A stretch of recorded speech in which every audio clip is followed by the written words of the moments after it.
কি সমস্যা আপনার? আমি একটা মামলা করতে যাচ্ছি, কিন্তু ওনারা মামলা নিচ্ছেন না। কার নামে মামলা করতে চাইছেন? আমি আমার মা বাবার নামে মামলা করতে চাই। কার নামে মামলা করবেন? মানে আপনি আপনার জন্মদাতা পিতামাতার নামে মামলা করতে চাচ্ছেন, কিন্তু কেন?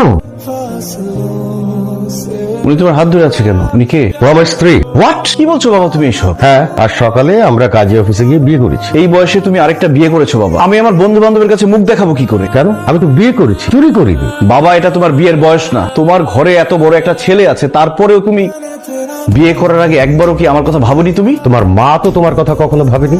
আমি আর কতদিন একা থাকবো? আজকে থেকে তুমি সুজাতাকে মা বলে ডাকো। অসম্ভব। আমি বাইরের একটা মহিলাকে মা বলে ডাকবো না। আমার মায়ের জায়গায় আমি অন্য কাউকে অ্যালাউ করবো না। তুমি এক্ষুনি ওনাকে চলে যেতে বলো। আমি তোমার বাবাকে বিয়ে করে তারপরে এই বাড়িতে এসেছি। এই বাড়িতে এখন আমার অধিকার। ইনফ্যাক্ট এই বাড়িতে কে থাকবে না সেটা এখন থেকে আমি ডিসাইড করব। বাসা বেডরুমটা যেন কোন দিকে? এই দিকে আসো। কি হয়েছে মাহিন, তোমার মন খারাপ কেন? আমার বাবার একটা বিয়ে করেছে, এখন আমাকে বলছে ওই মহিলাকে মা ডাকতে। তুমি বলো রিয়া, আমার মা থাকতে কেন আমি অন্য মহিলাকে মা ডাকবো? কষ্টে আমার বুকটা ফেটে যাচ্ছে। দেখো, আমার মা আমাকে ছেড়ে চলে যাওয়ার আগে একবারও ভাবেনি আমি একা একা কিভাবে থাকবো। মা বাবা যখন একসাথে ছিল, সারাক্ষণ তারা ঝগড়াই করতো। তাদের ঝগড়া দেখলে যে আমার কষ্ট হয়, আমি ভয় পাই, এই কথা কিন্তু তারা ভাবেনি। মা চলে যাওয়ার পর বাবা সব সময় তার কাজ নিয়ে ব্যস্ত ছিল। সমাজের মানুষের অবহেলা নিয়ে আমি বড় হয়েছি। আল্লাহ আমাকে এত কষ্ট দিয়ে কেন দুনিয়াতে পাঠালো বলতে পারো রিয়া? বাবা মা থাকতেও আমি একা। তুমি একা না, আমি আছি তো তোমার পাশে। তুমি একটা কাজ করো না, কিছুদিন গিয়ে তোমার মায়ের কাছে থেকে আসো। কেমন আছিস বাবা? বাবা আরেকটা বিয়ে করেছে। এখন বুঝতে পেরেছিস কেন এই লোকটার সংসার ছেড়েছিলাম আমি? আজকে আমার আর তোর জীবনে যা ঘটেছে, এই সব কিছুর জন্য দায়ী ওই লোকটা। মাহিন, আমি কিন্তু বিয়ে করতে চাইনি বাবা। আমার বাবা আমাকে জোর করে বিয়ে দিয়েছে, কিন্তু এত বড় একটা ছেলে থাকে, সে কি করে বিয়ে করলো? তার কি একটু লজ্জা করলো না? আমি কিচ্ছু জানি না মা। ওই বাসায় আমি থাকতে পারবো না, আমার দম বন্ধ হয়ে যাবে। আমি কি কয়েকটা দিন তোমার সাথে এ বাসায় থাকতে পারি? কতদিন তোমার হাতে রান্না খাই না। কি ব্যাপার মা, চুপ করে আছো কেন? আমি কি কয়েকটা দিন এ বাসায় থাকতে পারবো না? তুমি এখানে থাকতে পারবে না, এটা আমার বাসা, কোনো এতিমখানা না। আশরাফ, একটু বোঝার চেষ্টা করো, আমার ছেলেটার মনটা খুব খারাপ। কটা দিন থাকুক না, ও তো কাউকে ডিস্টার্ব করবে না। মা, তুমি কি পাগল হয়ে গেছো? বাইরের একটা লোক আমাদের বাসায় কেন থাকবে? আরে কি বলছিস? বাইরের লোক কেন হবে? ও আমার ছেলে, তোর ভাই। কিসের ভাই? সে আমার সৎ ভাই, আর সৎ ভাই কোনোদিন আপন ভাই হইতে পারে না। এই ছেলেই, তোমার কোনো লজ্জা শরম নাই?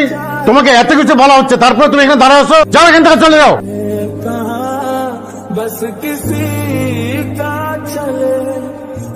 কিরে, শুনলাম তোর বাবা নাকি আরেকটা বিয়ে করছে। এখন তো তোর বিয়ের সময়। আরে বুঝোস না, ওর মনে হয় সমস্যা আছে, এই জন্য ওর বাপ ওরে বিয়ে না করে বুড়ো বয়সে নিজেই বিয়ে করছে। এমনিতে আমার মনটা অনেক খারাপ। তোরা আমার বন্ধু, আমাকে এমন কিছু বলিস না যাতে মনটা আরো বেশি খারাপ হয়ে যায়। আচ্ছা ঠিক আছে, কিন্তু একটা কথা শুনলাম, তোর নতুন মায়ের বয়স নাকি একদম কম। দেখিস তাকে আবার ভুল করে মা না ডাকে আপা বলে ডাকিস না। আর আমির বাচ্চারা, আমার কাটা ঘায়ে নুনের ছিটা দিস। কি ব্যাপার? তোমার তো কোনো কমন সেন্স নাই।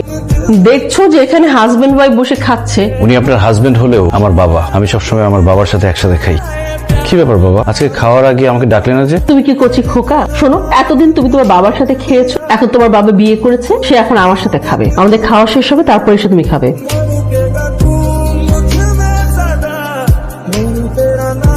কি ব্যাপার শাহানা, তোমার মন খারাপ কেন? এমনি না, আমি জানি তোমার মন কেন খারাপ। বাসার ওই আরেকটা বিয়ে করেছে, সেই জন্য তুমি জ্বলে পুরো একদম ছারখার হয়ে যাচ্ছ। ফালতু কথা বলবে না। সে আরেকটা বিয়ে করলে আমার মন খারাপ হবে কেন? তোমার মন খারাপ হবে এই জন্য তুমি এখনো তাকে ভুলতে পারোনি শাহানা। বিশ্বাস করো আশরাফ, তুমি যেটা ভাবছো সেটা ঠিক না। বিশ্বাস করি না আমি তোমার কথা। কত করে বললাম বাসারের ছেলে ওই মাহিনের সঙ্গে তুমি কথা বলো না। তাকে আমি কি করে ভুলে যাব? সে আমার সন্তান। মা কি কখনো সন্তানকে ভুলে যেতে পারে? মাহিন আমার প্রথম সন্তান, আমি ওর মুখে সবচেয়ে প্রথম মা ডাক শুনেছি। কিন্তু সবকিছু জেনে শুনে আমাকে বিয়ে করেছো। জেনে শুনে আমি বিয়ে করেছি, কিন্তু আমি এখন কোনোভাবে মানতে পারছি না। খবরদার, আমি আজ থেকে মাহিনের সঙ্গে কোনো যোগাযোগ রাখবে না, তার সঙ্গে কোনো কথা বলবে না। বাবা যা বলছে তাই করো না। শুধু শুধু বাইরের মানুষের জন্য আমাদের সংসার কেন ঝামেলা করতেছো? আর একটা কথা তোমাকে আমি ক্লিয়ারলি বলে দিচ্ছি মা, তুমি শুধু আমার মা, তোমাকে আমি অন্য কারোর সাথে শেয়ার করতে পারবো না।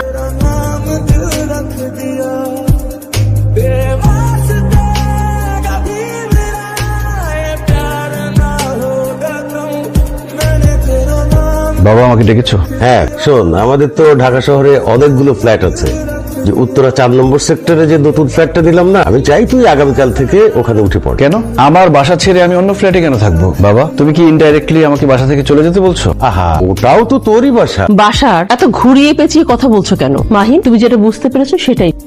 তোমার এই বাড়িতে থাকার দরকার নেই, তুমি আলাদা থাকো। আমি আলাদা কেন থাকবো? কেন তুমি বোঝো না? আমরা হাজবেন্ড ওয়াইফ, আমাদের একটা প্রাইভেসি আছে না? সেই কারণেই বলছি তুমি তোমার বাবার অন্য কোনো ফ্ল্যাটে গিয়ে থাকো। আমার আলাদা সংসার দরকার, আমি আমার সংসারে কোনো আগাছা চাই না। মুখ সামলে কথা বলেন। আমার বাবার বাড়িতে বসে বসে আপনি আমাকে আগাছা বলছেন? উড়ে এসে জুড়ে বসেছেন আপনি, আমার আর আমার বাবার মাঝখানে দেয়াল হয়ে দাঁড়িয়েছেন আপনি। এই বাড়ি ছেড়ে আমি কোথাও যাব না। ঠিক আছে, থাকো তুমি এই বাড়িতে। বাসার আমাকে আলাদা ফ্ল্যাট কিনে দাও, আমি আলাদা সংসার করব। তোমার এই বিয়াদব ছেলের সাথে আমি থাকবো না। এখন পর্যন্ত আমি আপনার সাথে বেয়াদবি করিনি। তোকে যা বলেছি সেটা কর। বাবা তুমি এই অসভ্য মহিলার কথা আমাকে ফ্ল্যাট থেকে বের করে দিচ্ছ? এত বড় সাহস! আমার স্ত্রীকে তুই অসভ্য বলিস? আমি অনেক সহ্য করেছি। তুই বেরিয়ে যা, বেরিয়ে যা আমার বাড়ি থেকে। এত বছর আমার সাথে ছিলি, এখন তোর মার সাথে গিয়ে থাক। যা আমার চোখের সামনে থেকে।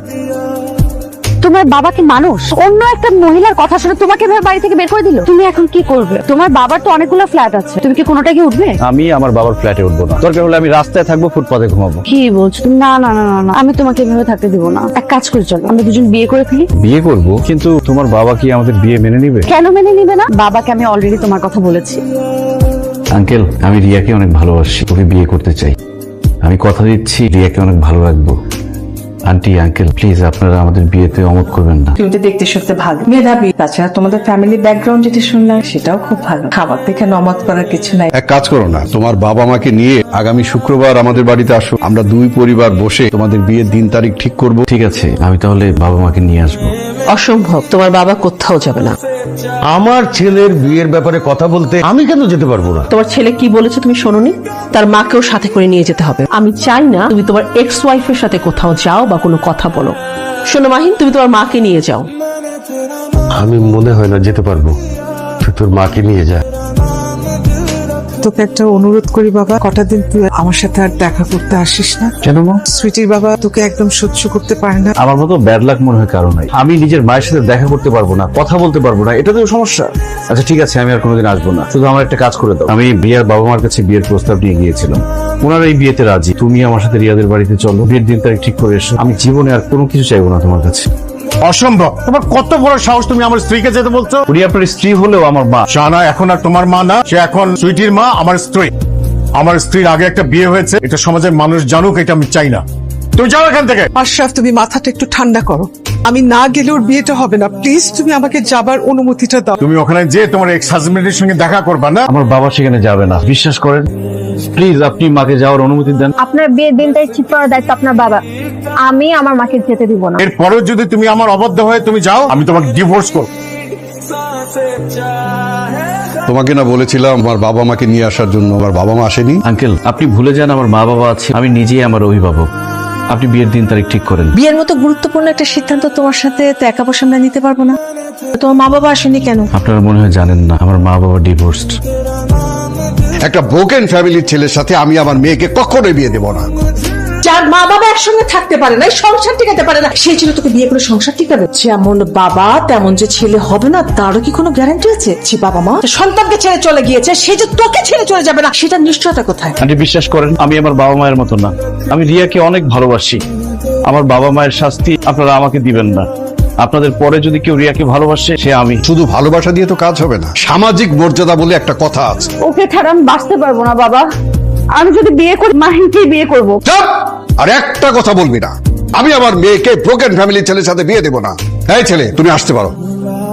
চলো আমরা কাজে অফিসে গিয়ে বিয়ে করে ফেলি। আমি আমার বাবা মার অবাধ্য হয়ে তোমাকে বিয়ে করতে পারবো না। আমাদের বিয়েটা হলো না তোমার পরিবারের জন্য। তুমি ঠিকই বলেছো রিয়া, বাবা মা হচ্ছে সন্তানের জীবনের বড় আশীর্বাদ, কিন্তু আমার বাবা মা আমার জীবনের সবচাইতে বড় অভিশাপ। তুমি যে সিদ্ধান্ত নিয়েছো ঠিকই আছে, যার সাথে তার বাবা মাই থাকে না তার সাথে তুমি কেন থাকবে? এবার বুঝতে পেরেছেন কেন আমি আমার মা বাবার নামে মামলা করতে চাই? আমি চাই তাদের শাস্তি হোক। আপনার সাথে যা হয়েছে খুবই খারাপ হয়েছে। আপনি বসুন, আমি দেখছি। সৈকত, ওনার বাবা মাকে থানায় নিয়ে আসার ব্যবস্থা করুন। আমাদেরকে থানায় ডেকে এনেছেন কেন? আপনার ছেলে মাহিন তার বাবার নামে এবং তার মায়ের নামে থানায় অভিযোগ করেছে। মাহিন, উনি এসব কি বলছে? তুই আমাদের নামে কেন অভিযোগ করেছিস? তোমাদের শাস্তি দেওয়ার জন্য। আমরা কি করেছি? তোমরা আমার জীবনটাকে নষ্ট করেছো, আমাকে একা করেছো, নিঃসঙ্গ করেছো। তোমরা দুইজন আলাদা হয়ে তো কিছুই হারাওনি, কিন্তু আমি আমার বাবা মাকে হারিয়েছি। এই সমাজের কাছে আমি এখন অবহেলিত। আমি আমার মায়ের বাসায় গেলে সমস্যা, আমি আমার বাবার কাছে বোঝা। বলতে পারো আমি কোথায় যাব? তোমরা আমাকে জন্ম দিয়েছো ঠিকই, কিন্তু আমাকে একটা সুন্দর জীবন দিতে পারোনি। আমি তো এতিম না বাবা, কিন্তু আমার জীবনটা দেখো, একটা এতিমের চেয়েও খারাপ। আমাকে তোমরা কেন জন্ম দিয়েছো? জন্মের পর পরই আমাকে গলা টিপে মেরে ফেলতে পারতেন না? তাহলে তো আমাকে এত কষ্ট সহ্য করতে হতো না। শুধুমাত্র তোমাদের কারণে আমি আমার ভালোবাসার মানুষকে হারিয়েছি। তোর কথা শোনার পর বাবা আমি এখন বুঝতে পারছি আমি একজন ব্যর্থ মা, স্বার্থপর মা। আমার শাস্তি হওয়া উচিত। পুরো দোষটাই আমার কারণে তুমি এই সংসার থেকে চলে গিয়েছিলে। আমার চরিত্র খারাপ হয়ে গিয়েছিল, ঘরে বউ রেখে অন্য নারীর প্রতি আসক্তি হয়ে গিয়েছিলাম। শাস্তি আমার হওয়া দরকার। আমি আর কোনোদিন তোকে আমার কাছ থেকে ছাড়বো না, আর তোর ভালোবাসার মানুষকে আমি হারিয়ে যেতে দেব না। আমি কালই রিয়ার বাবার সাথে তোদের বিয়ের বিষয়ে কথা বলবো। আমিও যাব বাবা।